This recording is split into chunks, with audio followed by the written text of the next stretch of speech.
ciclo 500 años de libros mexicanos, bibliografía colonial en lenguas indígenas. Soy Marina Garone Gravier, investigadora del Instituto de Investigaciones Bibliográficas de la Universidad Nacional Autónoma de México. Este ciclo se hace con la organización de UNAM Chicago, de Newberry Library y de Bibliographical Society of America para dar a conocer diversos aspectos de la historia del libro antiguo y la bibliografía colonial en lenguas indígenas de México. En este segundo video, titulado Edición Novohispana en Lenguas Indígenas, vamos a presentar diversos aspectos que los autores, cajistas, tipógrafos tuvieron que sortear para publicar esta clase de ediciones y vamos a mostrar cómo la tecnología tipográfica de tipos móviles tuvo impacto en estas obras. La producción editorial de textos para lenguas ágrafas implicó diversos grados de dificultad técnica, en especial por lo que se refiere a las adaptaciones de los tipos móviles con letras del alfabeto latino, los diacríticos y otros signos de escritura para la representación de los sistemas fonológicos desconocidos para los europeos, especialmente desde el arribo y difusión de la imprenta en el Nuevo Mundo y también en algunos casos de impresos en talleres europeos de lenguas amerindias.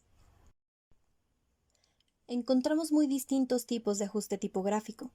Por ejemplo, el que figura en la edición de la Gramática en la Lengua General de Fray Bernardo de Lugo, impresa en Madrid por Bernardino de Guzmán en 1619.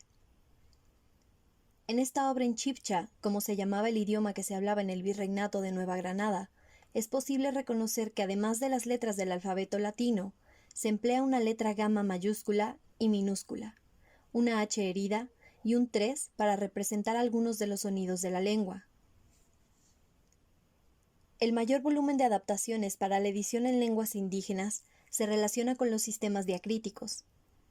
En este sentido, es posible apreciar la fundición de la letra exprofeso para varias de las ediciones en guaraní que frecuentemente recurrieron al repertorio y sistema de acentos griegos. Este fenómeno se puede observar en el Tesoro de la Lengua de Antonio Ruiz de Montoya, impreso en Madrid en 1639. En Aráporú, de Pay Joseph Insurralde, impreso en Madrid a mediados del siglo XVIII, y en el Catecismo de Doctrina Cristiana en guaraní y castellano de Joseph Bernal, impreso en Buenos Aires en el siglo XIX. Estos casos, y otros más que veremos más adelante, nos permiten entender que las dificultades materiales fueron un escollo constante en la edición en lenguas indígenas, y es por eso que en esta presentación abordaré algunos de los problemas en representación tipográfica, producción impresa y edición para las lenguas en la Nueva España. En esta presentación me propongo abordar 4 temas. El primero, los elementos involucrados en el modelado visual de la lengua, es decir, los factores que intervienen en la composición tipográfica de los textos en lenguas nativas, la asignación de jerarquías tipográficas en la edición indígena y la disposición de textos en ediciones bilingües coloniales. El segundo, el problema del cuidado de las ediciones, haciendo énfasis en la corrección de los textos y las erratas. El tercero, algunos factores no lingüísticos que participan en la edición de este tipo de obras. Y por último, las adaptaciones materiales para la escritura tipográfica de las lenguas indígenas. Los ejemplos y comentarios que ofreceremos se refieren a un gran número de lenguas indígenas mexicanas e inclusive a idiomas de otros virreinatos americanos, lo que permite demostrar la amplitud geográfica y temporal de los fenómenos editoriales que estamos analizando. El modelado visual de la lengua o la composición tipográfica del texto. El diseño de textos y la disposición y puesta en página modelan algunos de los componentes de la lengua. De esta manera, ciertos aspectos de la oralidad se van paulatinamente delegando a la composición tipográfica y el diseño editorial. Un ejemplo concreto de lo que estamos indicando es la evolución de la puntuación. En las gramáticas de los siglos XV y XVI, el espacio concedido a la puntuación era el de un auxiliar elocutorio, es decir, que en el texto escrito, la puntuación daba pistas sobre el modo como debía oralizarse el mismo. La puntuación funcionaba así como una partitura para la reconstrucción de los efectos performativos del texto, e indicaba la duración de las sentencias, el momento de la respiración y la entonación de la frase. A partir de los siglos XVII y XVIII, se comenzaron a caracterizar los aspectos sintácticos de la puntuación para marcar transiciones entre las oraciones, que se convirtieron en reglas más firmes hacia el siglo XIX.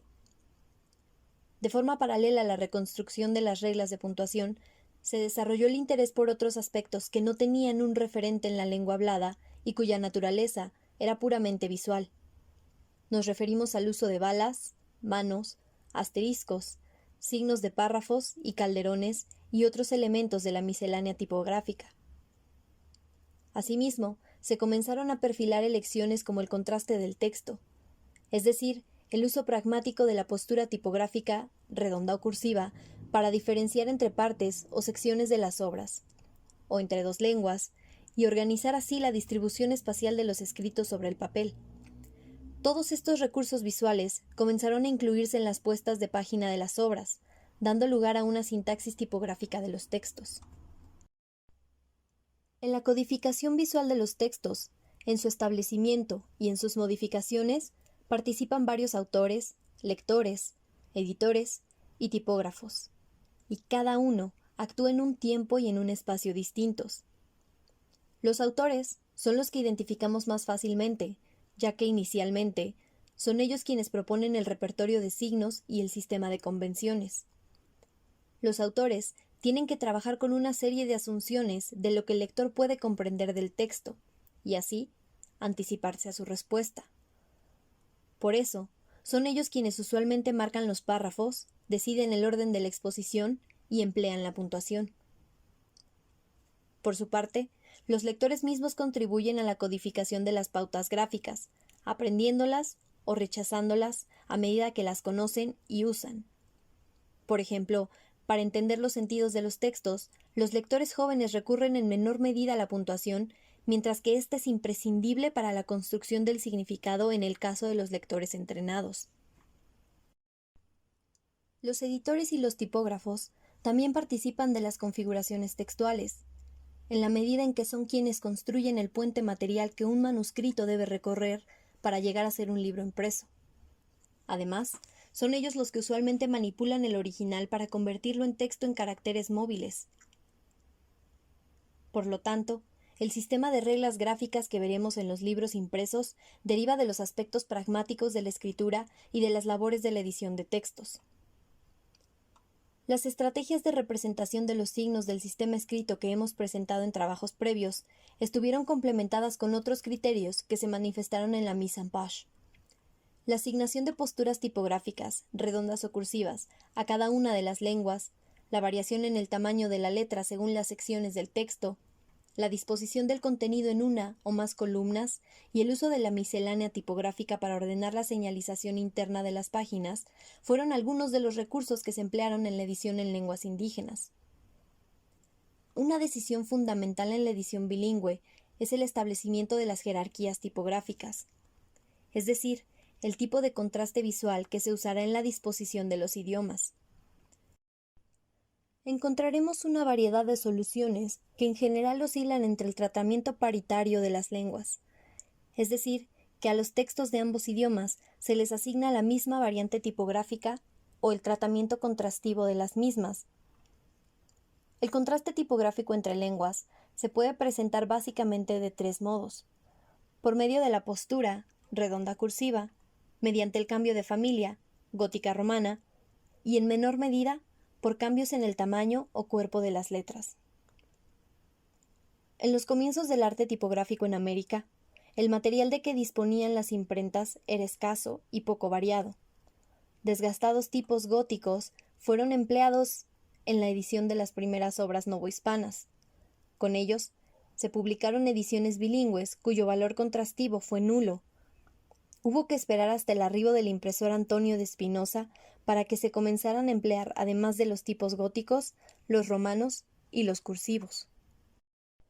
Las primeras ediciones bilingües en náhuatl y castellano estuvieron compuestas en letras góticas. Más tarde se usaron las romanas, pero por lo general, en el primer momento de la edición indígena, no se marcó el contraste entre los idiomas, es decir, que la edición bilingüe completa estaba compuesta o en gótico o en romano. Después de la segunda mitad del siglo XVI, es cuando surgen las ediciones en las que se marca el contraste lingüístico mediante postura y familia. El castellano se distingue del náhuatl mediante el uso de la cursiva. También en este segundo momento editorial encontramos diferenciación de dos idiomas mediante el cambio en el tamaño de la letra.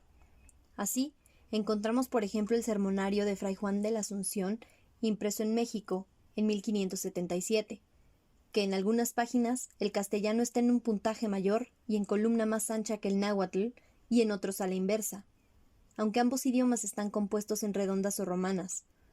Estrategia útil y necesaria para balancear las columnas de idiomas cuyas palabras tienen una longitud promedio muy dispar. En el siglo XVII encontramos los primeros casos de contrastes por posturas, es decir, que se marca la diferencia entre idiomas usando redondas y cursivas respectivamente. La primera mención explícita en esta relación la encontramos en el prólogo al prudente lector del Vocabulario Manual en Lengua Mexicana de Pedro Arenas, impreso en México en 1611, donde se expresa la siguiente aclaración. Hase puesto el romance castellano de letra bastardilla, cursiva, y la declaración en mexicano de letra redondilla. Para mayor distinción que por estar todo muy claro, me pareció necesario especificarlo.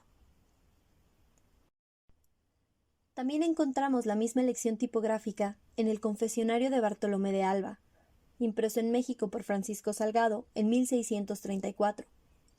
La Doctrina Mazahua de Nájera y Yanguas, impreso en México por Juan Ruiz a mediados del siglo XVII, y el Manual de Sacramentos en idioma de Michoacán, de Iván Martínez de Araujo, impreso en México por la viuda de Juan de Rivera a finales del siglo XVII. Resumiendo, es posible decir que aunque hubo una evolución cronológica en las estrategias de marcación y contraste visual de las lenguas, no existió una solución homogénea para la edición en relación con las posturas tipográficas, por lo que los resultados visuales y los ejemplos impresos posiblemente se deban a una mezcla entre los usos tipográficos de las imprentas implicadas y sus modos de operación interna, y el repertorio disponible de letras con que cada una de ellas contaba. La disposición de textos en ediciones bilingües coloniales. Además de la clase y estilo de tipografías, otro de los elementos que se deciden en la edición indígena es la disposición del texto, el cual, según las secciones del libro y género de la obra, puede ser a línea tirada o en dos o más columnas. Para decidir esta característica del texto, influye el largo promedio de las palabras, que varía de una lengua a otra. En los libros que hemos revisado, encontramos algunas menciones explícitas sobre los desfases del texto en la composición pareada. Solo para dar algunos ejemplos, traemos a colación el Manual de Sacramentos de finales del siglo XVII, donde se dice que el tarasco ocupa más espacio que el castellano, y el Catecismo Mexicano de Pérez, impreso en México por Francisco Rivera Calderón, a principios del siglo XVIII. Se señala que el náhuatl es más largo que el castellano. Y en relación con ese largo de la lengua indígena, algunos autores coloniales explican la necesidad de componer en dos columnas porque dicho acomodo permite una mejor comprensión del texto por parte del indígena. Manifiesta Carlos Velázquez de Cárdenas y León en su breve práctica y régimen confesionario de indios en mexicano y castellano, impreso en México a mediados del siglo XVIII. Cabe mencionar además que precisamente las dos columnas son el acomodo usual para las preguntas y respuestas en los catecismos.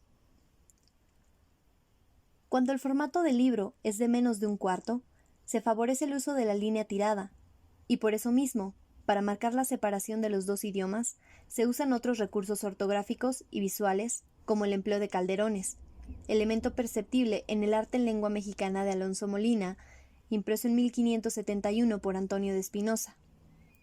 En formatos en cuarto y mayores, es común el uso de columnas pareadas, las cuales mantienen el mismo ancho y la misma proporción, aunque es posible encontrar algunos diseños de columnas asimétricas, como en el Arte en Lengua Totonaca de José Zambrano y Bonilla, impreso por la viuda de Ortega en 1752.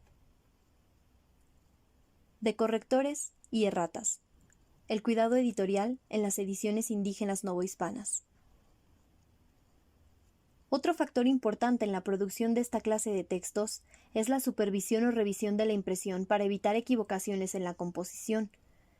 Pero en el caso de la edición indígena, este elemento tuvo además importantes connotaciones de carácter religioso y legal. Al igual que el cajista, idealmente el corrector también debía tener una amplia formación cultural y lingüística. Las labores del corrector eran básicamente dos: preparar el original para que el cajista pudiera componer el texto con esa guía y, cuando se hubiera hecho la primera prueba de impresión, verificar que se haya compuesto correctamente el texto conforme al original aprobado. Cuando se detectaban las erratas de la tirada, se elaboraba una tabla con los gazapos que se incluía al final del mismo libro. Algunas veces, la corrección la hacía el propio autor, quien asistía a la imprenta para estar al cuidado de la impresión de la obra. Como mencionamos anteriormente, el tema de la corrección no fue uno menor en la edición en lengua indígena. En la mayor parte de los libros encontramos referencias directas e indirectas de que los propios autores cumplieron con las funciones de correctores, y también hay noticia del servicio que los propios indígenas hablantes y escribientes de sus idiomas hacían en las imprentas.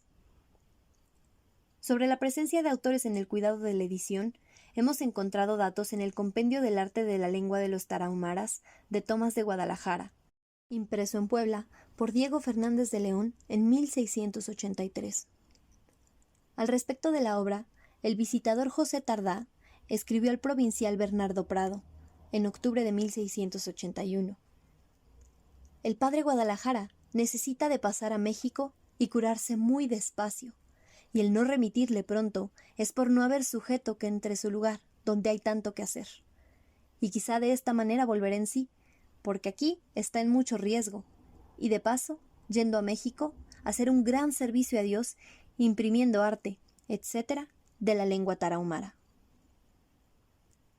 Ahora bien, cuando las erratas se manifiestan en los libros, encontramos algunas explicaciones, así como promesas de futuras enmiendas. En la advertencia al lector de la primera parte del Sermonario Dominical y Sanctoral en lengua mexicana, compuesto por el padre Fray Juan de Mijangos, impreso en México por Juan de Alcázar en 1624, puede leerse: los estudiosos y que manosean los libros habrán echado de ver que no hay ninguno que no tenga ratas. Y quien supiera el trabajo que cuesta una impresión, y que después de muy bien mirado el pliego y tirado ya, se hallan 1 o 2 erratas, no culpará a los autores de los libros. Gran parte de este compuso un oficial que no sabía la lengua, por muerte del que lo comenzó a componer, y esta fue la ocasión de haber erratas. Otros avisos los encontramos en la primera parte de las advertencias para los confesores de los naturales, compuestas por el padre Fray Juan Baptista, impresas en México por Melchor Ocharte en 1600. Allí es posible leer esta aclaración: quien supiere, cristiano lector, la que se pasa en corregir, no se maravillará de ver erratas, especialmente cuando el corrector es nuevo, cuanti más que muchas veces vienen en los breviarios y misales, y así tuve por menor inconveniente ponerlas aquí que dejarlas, por la fidelidad que se debe al original, y prometo mejor corrección en la segunda impresión. Los errores comunes en la composición manual de textos han sido tipificados por los estudiosos de la bibliografía material. Ronald B. McCarrow habla de 4 tipos de errores que podía cometer el cajista. Errores por malas lecturas del manuscrito, incluyendo errores de audición si el cajista componía el dictado. Errores por fallos de memoria. Errores musculares, aquellos en que los dedos no se introducen en el cajetín deseado de la caja, como cuando uno presiona una letra equivocada al escribir a máquina, y errores producidos por una caja sucia, es decir, al existir dentro de un cajetín tipos que no pertenecen al mismo. Específicamente hablando de las erratas tipográficas, también es posible hacer una tipología de ellas en las que figurarían la inversión de letras, falta de diacríticos, falta de texto o confusión en la ortografía de palabras, etc. Sobre este tipo de desprolijidades, en general, los autores coloniales se curan en salud y culpan al taller, al defecto de interpretación o incapacidad laboral de los tipógrafos, pero en ningún caso asumen de manera explícita la responsabilidad de las equivocaciones. Este discurso se manifiesta a cabalidad en la carta al lector curioso de saber faltas ajenas de la Crónica Apostólica y Seráfica de Isidoro Félix de Espinosa, impreso en México por Joseph Bernardo de Ogal a mediados del siglo XVIII. Los defectos que aquí determino descubrirte sin escrúpulo de conciencia son los yerros de la impresión, letras trocadas, caracteres impropios, palabras diminutas, sílabas redundantes y todas aquellas faltas a que llamo solecismos de la oficina, barbarismo de la estampa, equivocaciones de la ortografía, inadvertencias del compositor, afrentas del ejemplar y escándalos de los lectores, que dudan de la capacidad del impresor o de la suficiencia del autor. Juzgo, empero, estos yerros dignos de perdón, pues todos van íntegramente confesados en las líneas siguientes, y vulgarmente se dice: pecado confesado ya es medio perdonado. Un problema asociado al cuidado del texto en lenguas indígenas es la pericia necesaria de correctores y tipógrafos, y para esto traemos a colación un dato peruano. En las ediciones de 1586 y 1604 del Vocabulario de Praxis en la Lengua General de los Indios del Perú, se transcribe la provisión real de 1584 emanada de los concilios limenses. En los concilios peruanos se había ordenado la producción de cartilla, catecismo y confesionario, así como manual de los sacramentos en lenguas indígenas de Perú, quichua y aymara, y se argumentaba que muchos daños, inconvenientes, gastos y costas que se recrecerían no se imprimiendo el dicho catecismo y cartilla y confesionario en los dichos reinos del Perú, así por no se poder llevar para lo imprimir a nuestros de Castilla, como por el irreparable y grave daño que seguirá de venir viciosa la dicha impresión, y los errores que se podrán mostrar a los dichos naturales andando escritos de mano, de que tantos inconvenientes se podrían seguir que en gente tan nueva sería irreparable. Además de los anteriores, otros argumentos se daban para ensalzar los cuidados dedicados a los textos y para la defensa de los impresores por si éstas acontecieran. En el Catecismo del jesuita Ignacio Paredes, impreso en la imprenta de la Biblioteca Mexicana a mediados del siglo XVIII, se lee la siguiente mención: y con ser en traducción lengua extraña y no entendida de los impresores, y constar esta de dilatadas voces y sílabas repetidas, con todo, por la misericordia del Señor, no se halla en todo lo escrito errata alguna considerable. El Promptuario en letra mexicana, impreso en 1559, del mismo autor, dice: no es poco común cuando se imprime una lengua tan variable, de voces largas, muchas partículas que no entienden los impresores, hallar erratas. Factores no lingüísticos de la edición de las lenguas indígenas. Pero no todas las estrategias de edición en textos indígenas son tan evidentes. Sobre el cuidado de los textos, las limitaciones materiales o las ideas que sustentaban la toma de algunas de las decisiones de diseño, también encontramos menciones en los libros que se deben tomar en cuenta al momento de valorar la forma impresa del texto indígena, ya que estas menciones son reflejos del tipo de trabajo editorial específico que implicó la realización de obras en lenguas indígenas. En los dos niveles del texto, el de los signos de escritura y el del diseño de la página, se puede identificar algo más que las preocupaciones lingüísticas y la precisión ortográfica de los autores coloniales. En la edición tipográfica entran en juego aspectos que trascienden lo exclusivamente fonológico y ortográfico para incluir una serie de valoraciones morales e ideas sobre la lengua y la cultura indígenas. Sin duda, uno de los elementos culturales que influyeron en el diseño de los textos fue el concepto que tenía el autor de la capacidad interpretativa de los indios, es decir, de sus habilidades de lectores nativos. Aunque no todas las obras manifiestan explícitamente que el libro está dirigido a indígenas, existen al menos un par de casos en que se hace la referencia. En los dos confesionarios de Fray Alonso de Molina, dirigiéndose al lector indígena, el autor dice: el primero, mayor, algo dilatado para ti, con el cual yo te favorezca algún tanto y ayude a salvar a ti que eres cristiano y te has dedicado y ofrecido a nuestro Señor Jesucristo, cuyo fiel y creyente eres tú que tienes la santa fe católica, y el segundo confesionario, pequeño y breve para tu confesor, para que sepa y entienda tu lenguaje y manera de hablar. Una opinión bastante inequívoca sobre la idea del autor acerca de la capacidad de lectura de los indios sale a colación para explicar la disposición en la columna lateral de las citas de autoridades. El comentario se encuentra en la primera parte del sermonario en lengua mexicana de Fray Juan de Mijangos, impreso en México por Juan Blanco de Alcázar en 1624, en el que el autor argumentaba: a algunos indios y bien ladinos he oído leer, y encontrando una cita en la lectura, como no entienden el latín ni saben guarismo, pasan de modo que ni pasan adelante ni se acuerdan de lo que han leído en la lengua.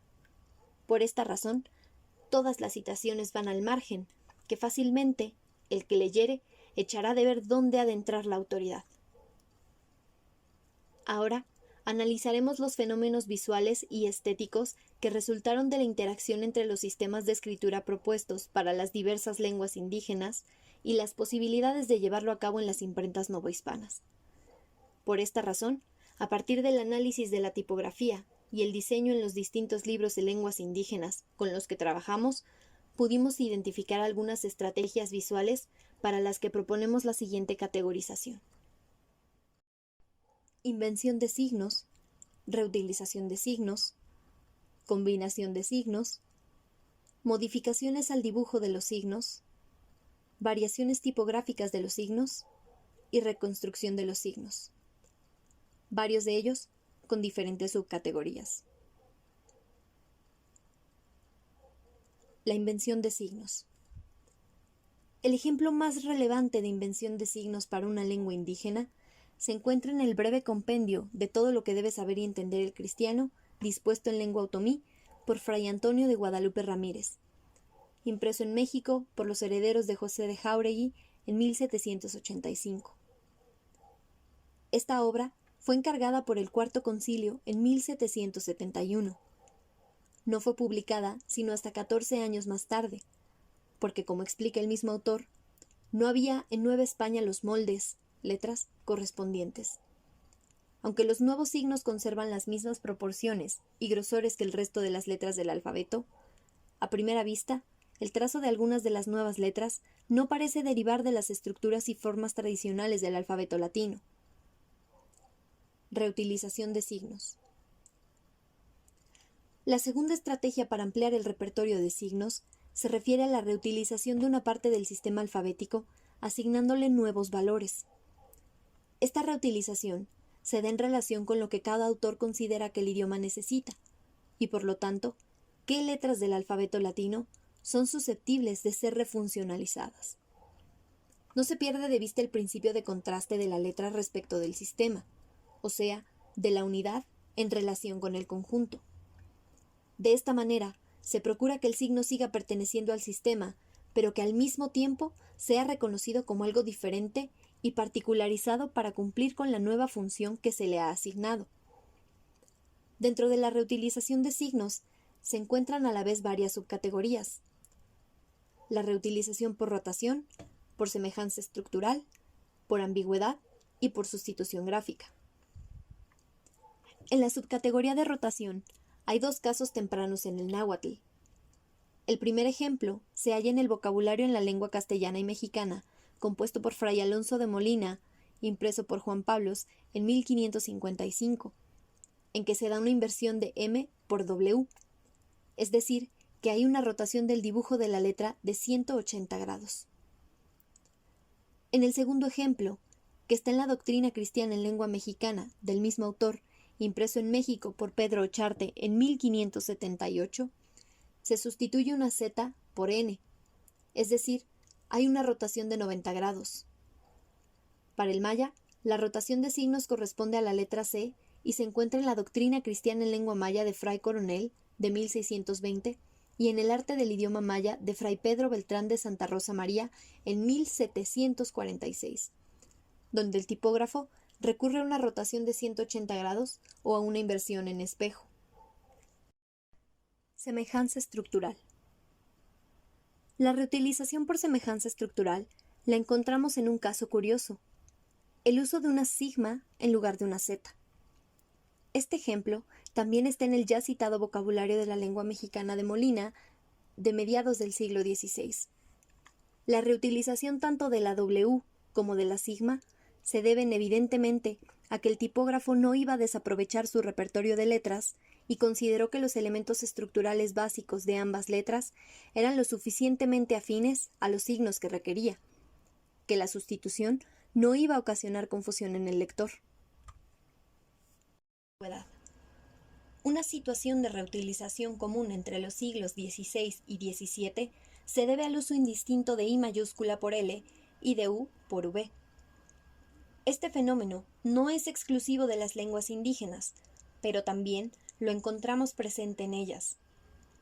Hay ejemplos de estas ambigüedades en la doctrina y enseñanza de Nájera y Yanguas, impreso en México por Juan Ruiz en 1637, y en el arte de la lengua tehuima de Lombardo Natal, impreso en México en 1702. Sustitución gráfica. La sustitución de una grafía se puede proponer por varias razones. Sin embargo, un argumento singular es el que ofrece Fray Pedro Beltrán en el arte del idioma maya de 1746.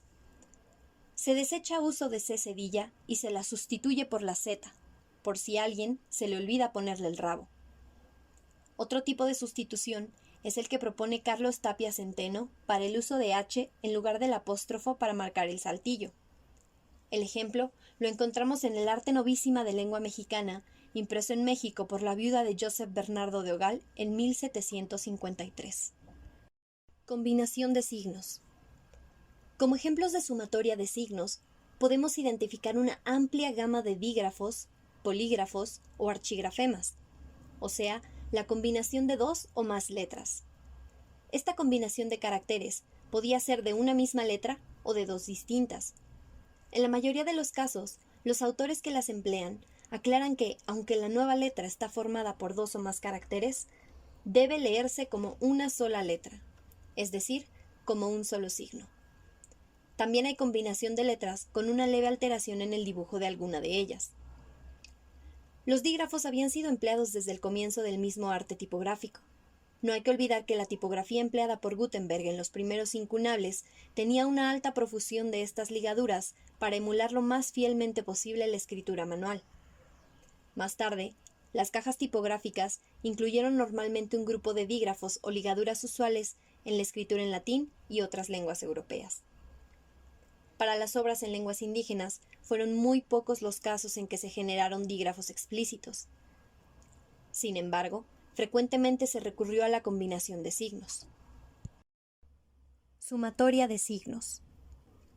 Los frailes pudieron identificar las consonantes glotalizadas tanto en las lenguas otomangués como en las mayenses, y en ambos grupos emplearon la estrategia de duplicación de letras. En el otomí, por ejemplo, las consonantes que se duplicaron fueron PP, TT y CC. En el maya, PP, PP heridas, TH herida y C invertida para representar la TS y CH herida. La producción ex profeso de dobles o triples signos la encontramos en las siguientes obras y lenguas. Arte de la lengua maya de Fray Gabriel San Buenaventura, impreso en México en 1684, Farol indiano de Manuel Pérez, impreso en México en 1713, Pláticas de los principales misterios de nuestra fe, de Francisco Eugenio Domínguez y Argaiz, impreso en México en 1758, Manual para administrar los santos sacramentos, de Fray Bartolomé García, impreso en México en 1760, y Breve compendio en otomí, de Fray Antonio de Guadalupe Ramírez, también impreso en México en 1785. En estos casos, podríamos hablar de remiendos tipográficos en las imprentas, corte y fundición de letras faltantes, tanto en metal como en madera. Dirección de la suma de los signos. Las combinaciones de dígrafos que acabamos de presentar se realizaron en 4 direcciones. A, en la dirección de la lectura, de derecha a izquierda en sentido horizontal. B, vertical. C, mixta, una combinación de las orientaciones. Y D, en el espacio del mismo signo. La más común de las direcciones es la primera clase. La combinatoria vertical la encontramos en la segunda advertencia del arte y vocabulario en lengua mame del mercedita Diego Reynoso, impreso en México a mediados del siglo XVII, donde se lee la siguiente descripción. Esta lengua usa mucho de un carácter que son dos C pegadas, que es lo mismo que si se escribiera con la letra K. Respecto de la combinación en sentido mixto, horizontal y vertical, podemos citar las grafías M, B y M, D de la ya citada obra de Ramírez para el otomí en 1785. Finalmente, la forma de combinación detectada en el espacio mismo de los signos es el enlace de dos letras a manera de monograma. La capitular que presenta esta orientación parece haber sido hecha explícitamente para el náhuatl, ya que se usa en la partícula no de la palabra notlacopiloane, que quiere decir queridos hijos míos, expresión con la que inician varios de los textos del sermonario en lengua mexicana de Fray Juan Bautista, impreso en México por Diego López Dávalos en 1606.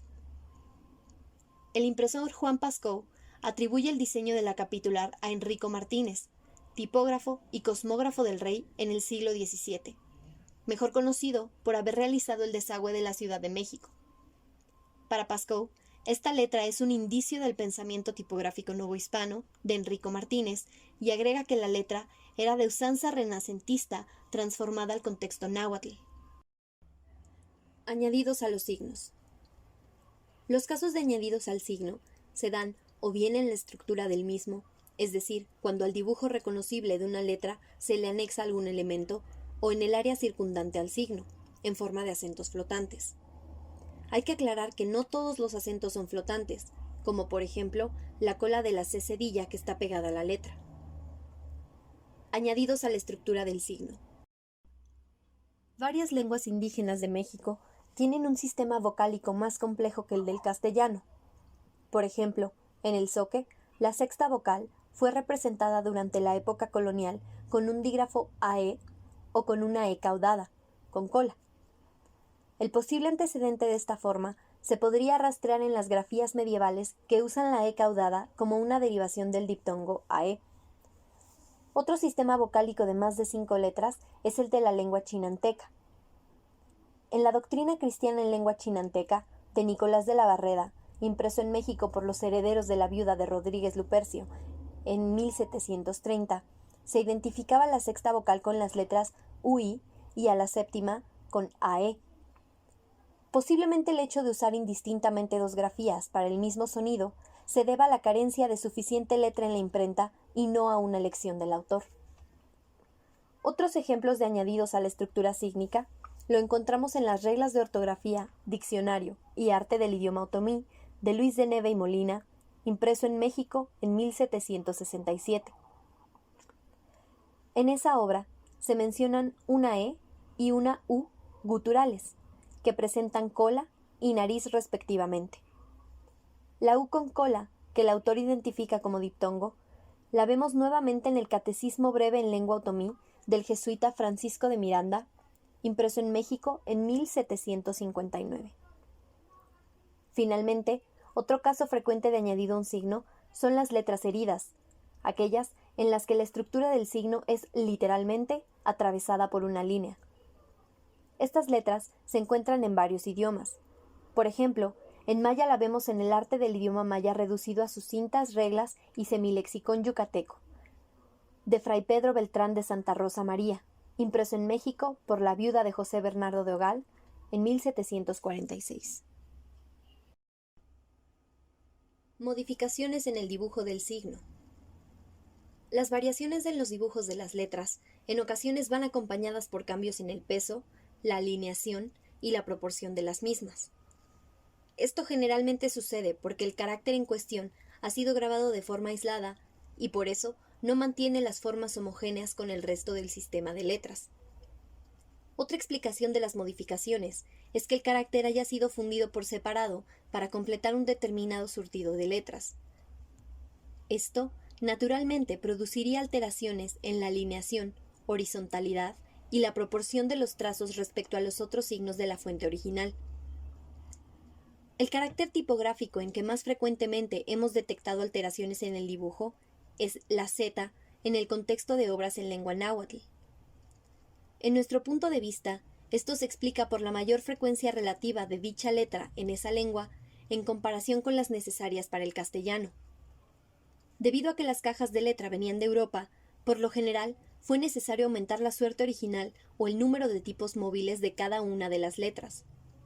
Las obras en náhuatl en las que hemos encontrado esta variación son el Sermonario en lengua mexicana de Fray Juan de la Anunciación, impreso en México en 1577, el Hueytlamohuizóltica de Luis Lasso de la Vega, impreso en México por Juan Ruiz en 1649, y el ya mencionado Promptuario del jesuita Paredes de 1759. Sin embargo, también he podido hallar estas zetas que brincan del resto de los caracteres en la Doctrina y Enseñanza en la Lengua Mazahua, de Diego de Nájera y Yanguas, impreso en México en 1637. Hecho que se podría explicar porque Juan Ruiz también imprimió textos en náhuatl.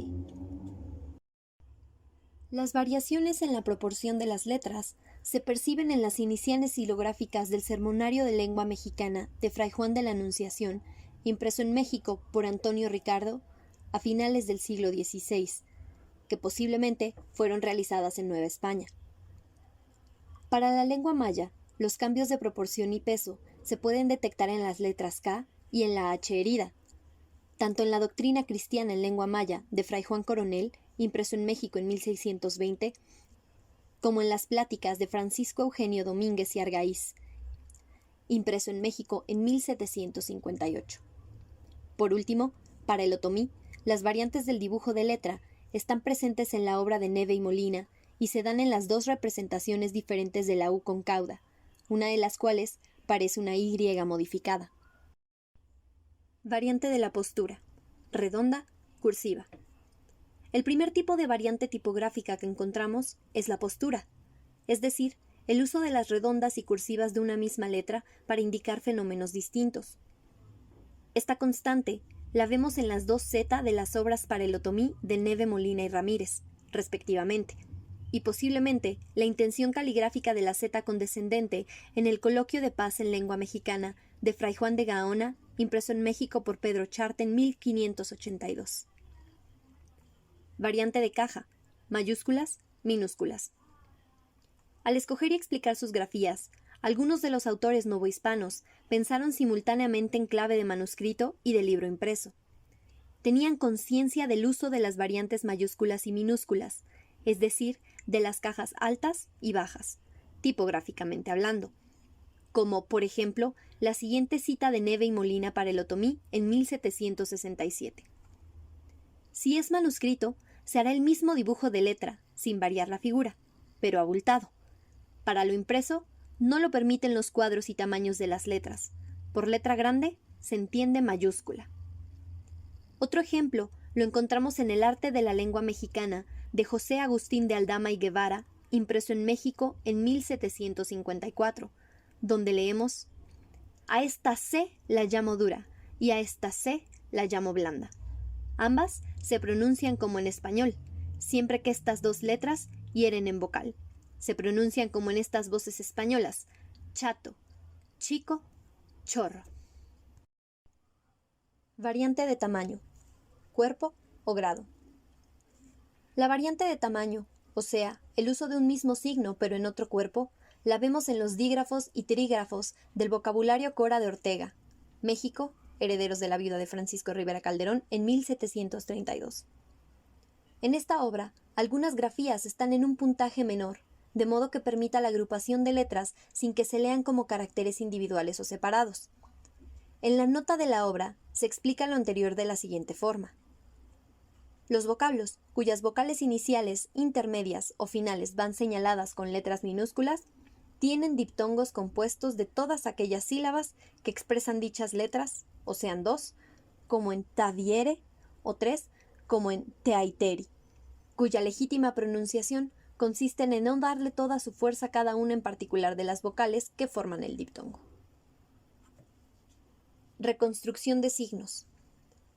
Finalmente, la estrategia de reconstrucción de signos que nos indica indirectamente la falta del carácter adecuado dentro del surtido tipográfico la hemos detectado principalmente para la C con cedilla y la ñ.